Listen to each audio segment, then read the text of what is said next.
ঠিক বাংলাদেশ ঘিরে ভারতের সেনাবাহিনী, নৌবাহিনী আর বিমান বাহিনীর একের পর এক ঘাঁটি নির্মাণ করে চলেছে। কয়েকদিন আগেও শিলিগুড়ি করিডোর ঘিরে কয়েকটি ঘাঁটি নির্মাণ করেছে দিল্লি। এবার বঙ্গোপসাগরে বাংলাদেশকে মোকাবেলায় কলকাতার হলদিয়া নদীতে নৌঘাঁটি নির্মাণ করছে দিল্লি।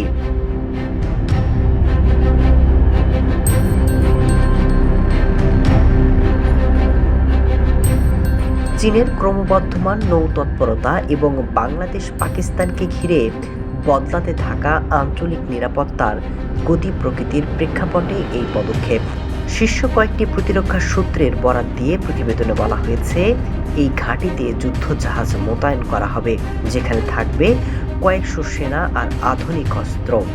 মূলত বঙ্গোপসাগরে বাংলাদেশ কিংবা চায়না যদি এগিয়ে আসে, তখন এখান থেকে দ্রুত হামলা চালাতে সক্ষম হবে ভারত।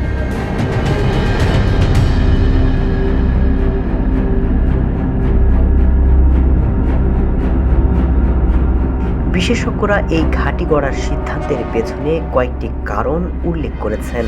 প্রথমত, ভারত মহাসাগরে চীনের নৌবাহিনীর গতিবিধি বেড়ে যাওয়া, সেই সাথে বাংলাদেশের সাথে বৈরিতা।